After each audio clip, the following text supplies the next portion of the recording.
السلام عليكم خوتي خواتاتي، كي دايرين؟ لاباس عليكم؟ كنتمنى من الله تكونوا بخير وعلى خير وفي احسن الاحوال. نبداو يومنا بالصلاه والسلام على سيدنا محمد. اللهم صل وسلم وبارك على سيدنا محمد وعلى ال سيدنا محمد. كي كتشوفوا اليوم جيت معكم بواحد الوصفه غنيه عن التعريف، اللي هي البقوله او بعض المناطق تيقولوا لها الخبيزه، كل واحد وكيفاش معروفه عنده.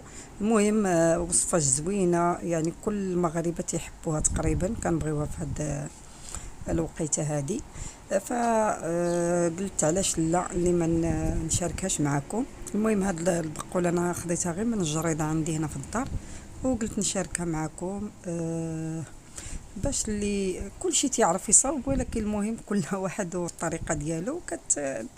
بالنسبه للبنيتات المبتدئات اللي عاد مازال تيتعلموا، ما فيها باس ياخذوا فكره من عندنا. نبداو على بركه الله. المهم ها نتوما كي كتشوفوا البقوله ديالي، ها هي انا بعد ما غسلتها مزيان يعني عده مرات من التراب وداك الشيء، غسلتها مزيان وحيدت لها دوك الشوائب اللي تيكونوا في الجوانب ديالها، يعني داك اللي تيكون شويه شارف. ودابا غادي ندوز باش نبدا في التقطاع ديالها ان شاء الله، وبقاو معايا.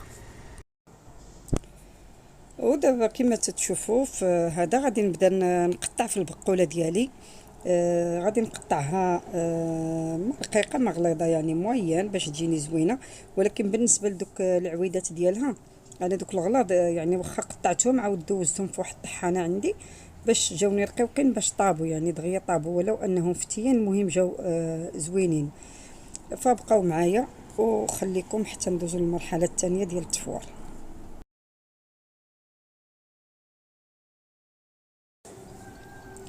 دابا كي تتشوفوا انا حطيتها في الكسكاس ديالي، رديتها في البرمه باش غادي تفور. كما قلت لكم دوك الجديرات انا طحنتهم وحطيتهم ضفتهم على البقوله ديالي. ودابا بعد غادي نخليها، غنغطيها وغادي نخليها تفور على خاطرها، وغندوز معكم التشرميله ديالها. غنوجد انا شرموله على ما تكون هي طابت، غادي نحضروها ان شاء الله.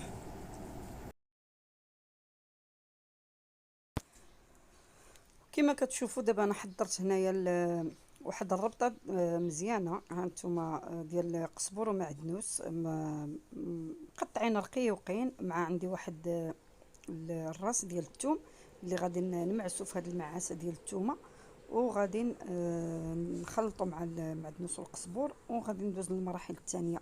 من بعد غادي نضيف عليهم واحد نص كاس ديال زيت العود، وغادي نخلي الكل يتشحر مع بعضياته.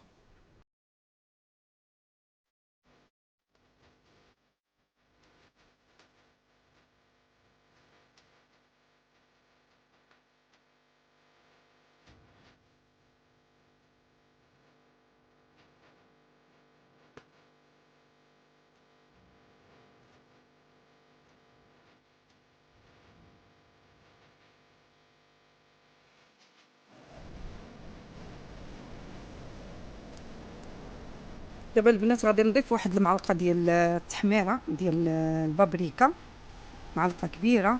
ومن بعد غادي نضيف واحد الراس ديال المعلقه ديال الفلفل الاسود ولا الابزار، وغادي نضيف معلقه صغيره ديال الكمون، وغادي ندير عصير ديال الحامض، واحد 4 كاس ديال العصير ديال الليمون الحامض. ومن بعد غادي ندير انا واحد تنهز الحامض مسير، تنقطعو هكا مرصوات مع داك اللب ديالو، كنخلطو مع البقوله، فتيجي لذيذ وما تيخليش الحامض ما تيخليش الكمون يطلق ديك المروره ديالو.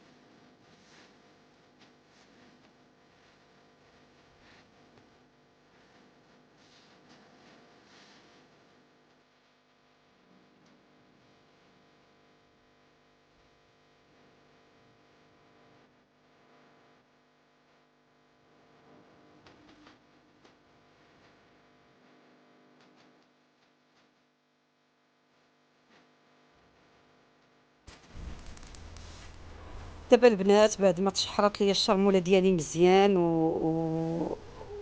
يعني خدات حقها، فغادي نضيف البقوله ديالي اللي فورت من قبل كما كتشوفوا في الصوره.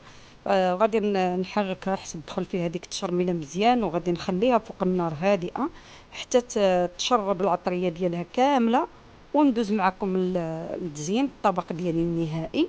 فخليكم معايا ما تمشيو فين.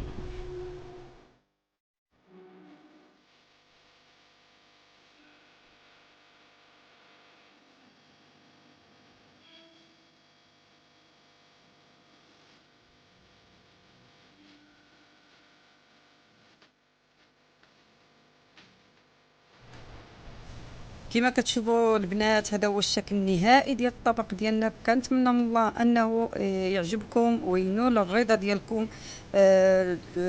ما تنسونيش من لي لايك ديالكم والتعاليق ديالكم الزوينه اللي ديما كتحفزني وكتزيد بيا القدام. كنتمنى من الله بالناس اللي ما مشتركينش عندي في القناه طلبا وليس امرا يشتركوا باش تعمل فائده ويوصلهم كل جديد.